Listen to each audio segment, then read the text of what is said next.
Bonsoir à tous, c'est Elite. Alors dans cette nouvelle vidéo, ce soir, je vais vous présenter deux logiciels. On va s'attaquer à tout ce qui est gestion de l'espace de stockage, ainsi que la prévention et la perte pour éviter en fait la perte de données, ce qui arrive malheureusement très souvent, sachant que les personnes en fait avec leur ordinateur ne pensent pas forcément qu'un disque dur ça peut être fragile, stocke tout au même endroit, même sur des disques durs externes qui tombent, etc., etc. Et on a vite fait d'aller au drame en perdant des données avec les photos des enfants, etc., etc. Je ne vais pas vous l'apprendre, je pense que vous êtes parfaitement au courant. Donc ce soir, le but étant de vous apprendre à faire tout ce qui est gestion du stockage et ainsi que de la prévention pour tout simplement quand vous avez un SSD ou un disque dur, et bien il y a un des logiciels donc en question que je vais vous présenter qui tout simplement va monitorer en permanence votre disque et vous donner des alertes en cas de défaillance imminente, selon le type de panne, puisque sur un disque dur ou du SSD, plutôt, enfin les disques durs ont des pannes logiques ou mécaniques, les SSD c'est un autre cas qui est un petit peu plus complexe. Voilà, donc on s'attaque à ça pour prévenir justement éviter la perte de données, et aussi donc l'autre logiciel en question pour avoir le disque dur avec une arborescence et pour comprendre un petit peu qu'est-ce qui prend la place, où c'est, et dans ce cas là voir si on peut le supprimer. Voilà, donc on va commencer par le premier logiciel qui s'appelle donc Hard Disk Sentinel. Donc pour ça, il suffit d'aller le télécharger directement. Alors, on va revenir sur la page d'accueil. Vous tapez juste HD comme hard disk, qui veut dire disque dur. Et ensuite, vous tapez Sentinelle comme une sentinelle, sauf que là, c'est avec un seul L. Donc on va sur le site web, hop, du développeur de l'application. Je vous invite à télécharger directement le setup, comme ça vous pourrez l'installer de manière définitive et lui demander de s'exécuter directement au démarrage de Windows. Donc vous le téléchargez, rien de compliqué, hein, moi il est déjà installé, mais bon j'imagine que vous saurez le télécharger. Si vous cliquez sur Download ici, il va le télécharger logiquement, moi j'ai enregistré un téléchargement, il va le télécharger directement. Donc voilà, une fois qu'il sera téléchargé, vous n'aurez plus qu'à l'installer. Alors, ceci étant fait, une fois que le logiciel est installé, vous allez voir qu'au démarrage, le logiciel va très souvent, en fait c'est même pas très souvent, c'est systématiquement à chaque démarrage, vous allez vous retrouver avec la fenêtre principale, c'est-à-dire celle-là, celle que vous voyez à l'heure actuelle, qui va s'ouvrir. Donc pour pouvoir éviter d'avoir cette barre, le logiciel qui s'ouvre en plein écran au démarrage, on va tout simplement ici décocher, afficher la fenêtre principale au démarrage, ce qui permettra d'avoir juste les petites icônes comme vous pouvez le voir ici en bas dans la barre, et on ne sera pas gêné par cette fenêtre. Alors ce logiciel mérite largement son achat, puisqu'il permet vraiment de monitorer en permanence l'état des disques. Je vous invite, si vous faites de l'acquisition, à prendre la dernière version qui est la 5.30, qui corrige certains problèmes de détection au niveau des SSD NVMe. Voilà, donc ce logiciel est assez simple. Nous, ce qui nous intéresse aujourd'hui, c'est pas de rentrer dans tous les process de tests disque dur, tests de surface ou autre. Ce qui nous intéresse aujourd'hui, c'est d'avoir un œil rapide, un coup d'œil rapide sur la santé, l'état de notre disque dur et quelques informations. Donc vous l'avez compris, comme je le disais, les petites icônes qui sont ici vont nous indiquer la température. Dans le cas d'un SSD en NVMe, on peut avoir des cases qui sont en rouge tout simplement parce que certains SSD NVMe première génération chauffent beaucoup. Après, si vous voyez les températures genre 79 ou 80 degrés, à mon avis le disque il en a plus pour longtemps et c'est que ça doit surchauffer dans votre machine. Voilà, donc ici on peut voir que je dispose de 3 disques qui sont donc à des températures tout à fait acceptables puisqu'ils sont à 32 et 27 degrés. Donc le premier disque en question, c'est un SSD de marque Samsung 860 EVO, le modèle, et on peut voir ici que les performances sont excellentes, la condition est excellente, et on a le message tout en vert, tout va bien, le statut du SSD est parfait, aucun secteur problématique ou faible trouvé. Donc pas la peine de s'inquiéter, on a un peu plus d'infos, on peut voir que il a fonctionné 29 jours et 8 heures de manière approximative, et qu'il a une durée estimée, j'insiste là-dessus, c'est estimé, de 1000 jours, et que j'ai écrit aussi 1,48 terabits depuis que je l'ai, et c'est assez récent. Je l'ai installé il y a 2 mois, en gros. Voilà. Alors, on a quelques onglets qui vont nous permettre d'avoir différentes informations, hein, mais après, voilà, vous n'allez pas vous perdre là-dedans. On a la table ici Smart qui nous permet justement c'est grâce à ça en fait que le logiciel est capable d'interpréter et de vous donner des valeurs et de vous ramener des valeurs qui vont vous expliquer justement que le disque a certaines défaillances ou des secteurs défectueux, etc. Voilà, donc vous attardez pas là-dessus. Nous, ce qui nous intéresse, c'est de rester vraiment sur résumé ici. Et selon le nombre de disques que vous avez dans l'ordinateur, évidemment, vous allez cliquer sur le premier, le deuxième, le troisième pour vérifier que tout va bien. Lorsque je clique sur le deuxième ici, on voit un texte qui nous parle de problèmes de communication entre le disque et le contrôleur. Je vais vous expliquer pourquoi. Le disque n'a pas de souci, c'est juste qu'il était dans un lecteur multimédia, qu'il y a eu des problèmes entre l'interface en fait disque dur multimédia et le disque qui venait du boîtier en lui-même, et le boîtier a lâché par la suite, mais le disque en lui-même est en excellent état et fonctionne très bien. Donc si je le désire, je peux même remettre ses valeurs à 0 et il dira que le disque dur est ok et que tout va bien. Mais pareil, ça c'est rentré dans les paramètres un petit peu plus compliqués. Donc on voit que effectivement il y a eu ces erreurs là, voilà, aucune action nécessaire, performance 100, condition 100. Là c'est toujours une fois de plus en vert. Sachez que si votre disque est endommagé, vous voyez du rouge ici, vous avez des croix qui clignotent dans la barre ici, des croix rouges, etc. Votre disque est fatigué ou en train de lâcher, tout simplement. On retrouve le troisième disque qui lui aussi, effectivement j'ai envie de dire pour un informaticien c'est quand même la base, est en excellent état, et s'il est en excellent état c'est parce que dès que j'ai des alertes, je joue pas, je change mon disque dur.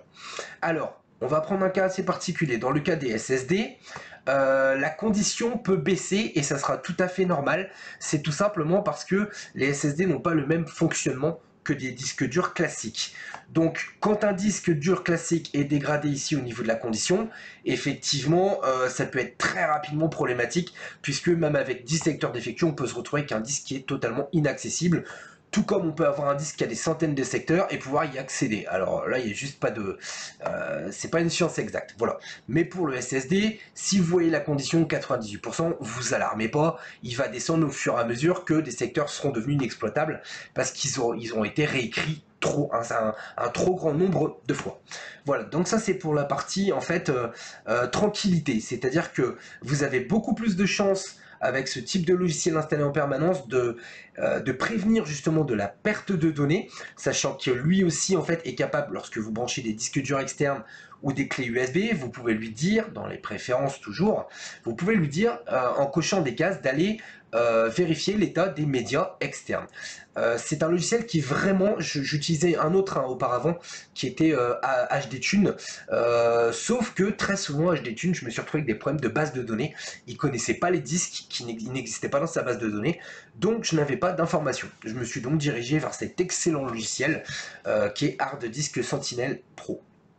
Voilà, donc ça c'était pour la partie, concrètement c'est très simple, une fois que vous l'avez installé, vous l'oubliez, il restera ici dans votre barre, et par contre le jour où il y a des problèmes, vous inquiétez pas, il va vous le faire savoir, soit il y aura une alerte et ça va biper, soit vous allez avoir une croix rouge ou quelque chose, mais il va vous dire de sauvegarder urgemment.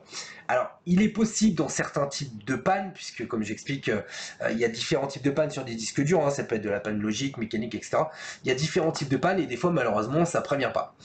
Et dans ce genre de cas, le logiciel, il ne pourra pas vous sauver. Je vous le dis tout de suite, il y a des choses qu'on ne peut pas maîtriser, c'est comme ça, mais vous avez 90% de chance, je dirais, avec ce type de logiciel, d'être prévenu avant que le disque dur largue définitivement, et du coup, pouvoir récupérer vos données. Et j'insiste là-dessus, faites des copies, faites des sauvegardes. S'il faut vous louer un espace de stockage, alors oui, je sais, c'est comme les antivirus, c'est trop cher, le cloud, on est espionné, bah dans ce cas-là, il ne faut plus utiliser Internet. Je vous le dis tout de suite parce qu'effectivement, dès que vous vous connectez à Internet, de toute façon, il ne faut pas se leurrer. Toutes les informations, enfin, pour faire clair, Google vous connaît mieux que vous vous connaissez. Voilà. Donc, on passe à l'autre solution logicielle que je vais vous montrer aussi tout simplement où le télécharger, histoire d'éviter de le télécharger sur des sites qui contiendraient des installeurs modifiés et donc de vous retrouver avec des logiciels à caractère publicitaire. Alors, celui-ci s'appelle Windirstat. Je vais vous expliquer pourquoi j'ai été amené à l'utiliser. En fait, j'avais, suite à des mises à jour de Windows ou je ne sais plus quoi, j'avais un trou sur mon disque dur ou sur mon SSD qui était pas normal. C'est-à-dire que j'avais un trou de 30 Go et je comprenais pas surtout où était cette place parce que je voyais rien.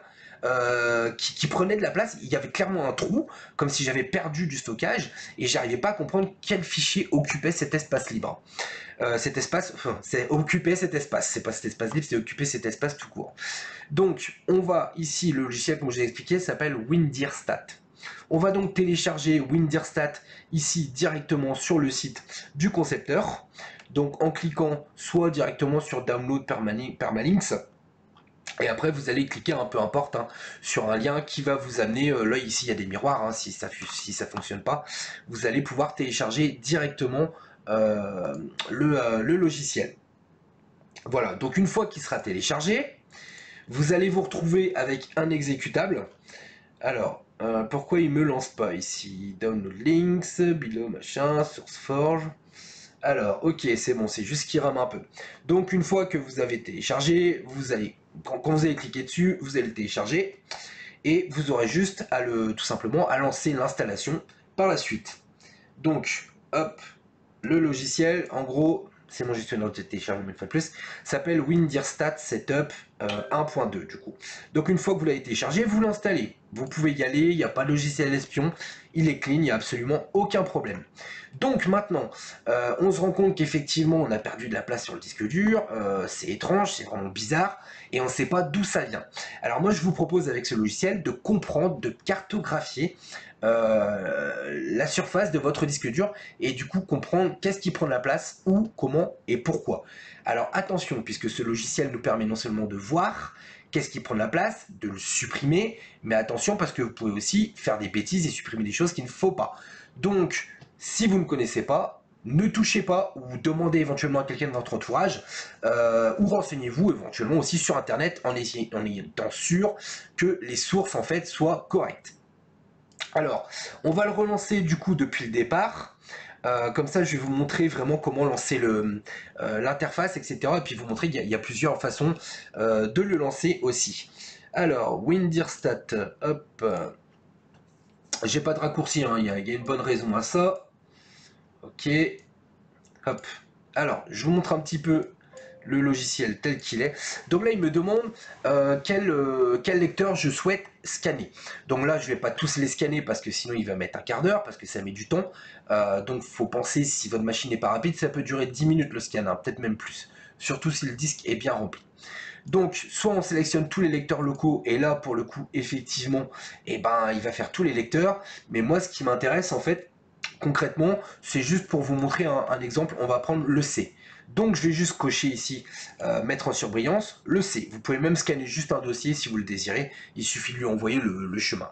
Donc certains lecteurs, on a compris, on met le C. Voilà, hop, je vais le mettre en plein écran, le scan commence et on se retrouve avec des petits bonhommes à la Pac-Man. J'adore d'ailleurs, très bonne idée, petit clin d'œil aux développeurs là-dessus, c'est juste super rigolo. Alors pendant ce temps-là, on est en train, voilà, il va falloir patienter, donc il va falloir s'en remettre patience parce que même sur ma machine, effectivement, il faut qu'il ait le temps d'analyser en fait ce que contient chaque dossier, etc., pour pouvoir nous afficher sous forme d'arborescence, de cartographie, vraiment le disque avec les éléments dessus tels qu'ils sont positionnés sur le disque. Et ça va pouvoir vous permettre de voir aussi s'il y a des gros blocs. Qu'est-ce qui est dans ces gros blocs et si on peut le supprimer, évidemment, si c'est de la vidéo ou de la musique qu'on n'en a plus besoin. Voilà, le scan étant fini, on peut voir que effectivement ici on a 23 Go de prix dans Program Files, ce qui me paraît tout à fait normal, sauf que là on voit au niveau de la cartographie ici, donc on voit aussi le type de fichier, les extensions qui sont ici à droite. Le fait de cliquer dessus nous permettra d'identifier le type de fichier. Donc par exemple si on cherche du MKV, on voit que ici on regarde en bas et au miracle, j'ai mon curseur de souris qui est à droite. Si vous regardez en bas dans la barre à gauche, vous allez voir qu'il s'agit de intro, outro YouTube, vidéo intro.mkv. Donc effectivement ça prend un petit peu de place, voilà, mais j'ai pas envie de les supprimer donc je les supprime pas. Ici on peut voir qu'il y a des gros blocs rouges donc qui prennent quand même un petit peu de place et on se rend compte que tiens, j'ai un jeu qui s'appelle Unreal Tournament et qu'il a téléchargé des maps. Pareil, je veux pas supprimer. Ici, sur la gauche, on a un énorme bloc rouge. Et cet énorme bloc rouge qui fait donc 8 Go 7 quand même, qui représente quand même un petit pourcentage de l'espace disque occupé, et bien quand on remonte ici, on se rend compte que, hop, on remonte, ah tiens, Oculus Program File, en fait c'est tout simplement que le programme Oculus Rift avec mon casque de réalité virtuelle s'installe de base sur le C, le Home tout du moins, mais après on peut lui demander d'aller mettre les jeux sur un autre disque dur. Et donc dans ce type de cas, je vous invite à faire des recherches, vous allez voir que certains blocs en fait peuvent être occupés, prennent de la place, et vous avez, voilà, là on a un bel exemple. Je vois ici donc le benchmark superposition qui est dans programme, et a priori c'est dans programme téléchargé. Alors je vais essayer juste de vous montrer où il est sur le disque pour que vous puissiez comprendre. Voilà, téléchargement, programme. Et là, on devrait retrouver, voilà, on retrouve les deux qui prennent un peu de place ici, à savoir presque 2 Go à eux deux. Donc, ce qu'on va faire, on va, je pense qu'on va faire simple, on va les supprimer. Donc ici, on voit qu'il prend quand même 1 Go 2 et que ça représente quand même une petite partie du disque. On va faire clic droit dessus. Et après, on va tout simplement soit ouvrir directement le chemin, en fait, hein, donc explorer ici. Donc, et on va retrouver, ah, voilà, on arrive directement dessus. Dans ce cas-là, il suffit de le supprimer de manière simple, hein, en faisant une suppression classique. Ou alors, vous allez pouvoir directement le supprimer en faisant clic droit, effacer vers la corbeille. Voilà, je fais ça. Hop, il l'efface. On voit que celui du dessous, il y a aussi, bon voilà, c'est quand même 246 mégas. Quand sur les SSD, on n'a pas beaucoup de place, ou quand votre disque dur est saturé, et bien le fait de pouvoir récupérer tout ça, ça peut aider. Donc je vais vous donner l'autre exemple. Alors il y a celui-là, on va aussi le mettre vers la corbeille puisqu'il est installé. Alors, il me dit, attention, oui, compromettre le fonctionnement de votre ordinateur. Alors évidemment, si vous faites ça sur des fichiers système, ça peut être la catastrophe. Sauf que là, je sais ce que c'est, je veux juste le supprimer. Donc je le supprime. Après, on peut le faire indéfiniment. Il y a plein, là on voit des petits logiciels qui sont les installeurs que j'ai l'habitude d'utiliser pour installer mes logiciels. Mais il y a pas mal de trucs qu'on peut supprimer. Genre le truc totalement inutile, Cloud Orange. Bon bah alors là, mort de rire, étant donné que ça fonctionne plus depuis un moment, depuis que une faille a été, je dirais, bouchée sous Windows, on ne peut plus s'en servir. Donc voilà, PlayStation Now, même principe, je pense que je vais plus m'en servir. On peut même faire de la sélection multiple, je crois. Non, on peut pas. Là, c'est un fichier par un fichier. Donc PlayStation Now, bon bah je m'en sers pas. Effacer, ok. Voilà, et donc ainsi de suite. Donc si vous voyez qu'effectivement il y a des blocs énormes qui sont, on voit tout de suite, hein. Là on est sur des petits blocs par exemple qui sont extrêmement, je dirais, voilà, c'est des fichiers de très petite taille, et on voit, si on regarde en bas dans la barre ici, vous allez voir que c'est des fichiers Windows, et il faut absolument pas y toucher. Dès que vous voyez DLL ou ce genre de choses, vous n'y touchez pas, c'est important. Voilà, donc évidemment je ne serai pas responsable si vous faites des bêtises. Je crois que j'étais assez clair au niveau des explications. Donc effectivement, si vous n'avez pas le niveau, vous ne le sentez pas tout simplement de vous lancer dans ce genre de choses.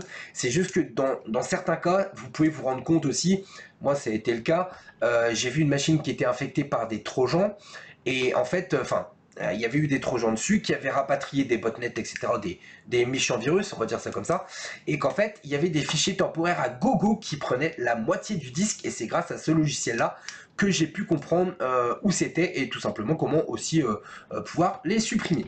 Voilà, donc je sais, je vais pas revenir sur le fait que j'ai pas fait de vidéo depuis un petit moment. Je vous expliquerai dans la prochaine vidéo où j'ai déjà tourné l'intro le pourquoi du comment. J'ai pas envie de m'attarder là-dessus.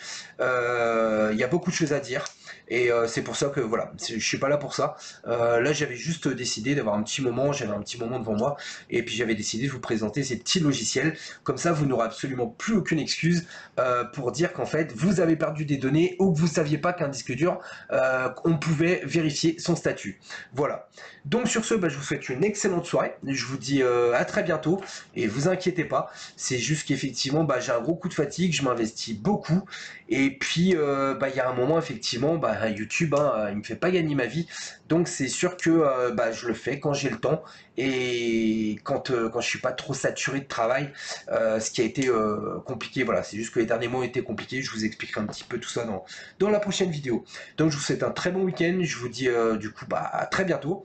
Et puis en espérant que cette vidéo vous fera plaisir et que ça me fera plaisir de me retrouver. Salut à tous!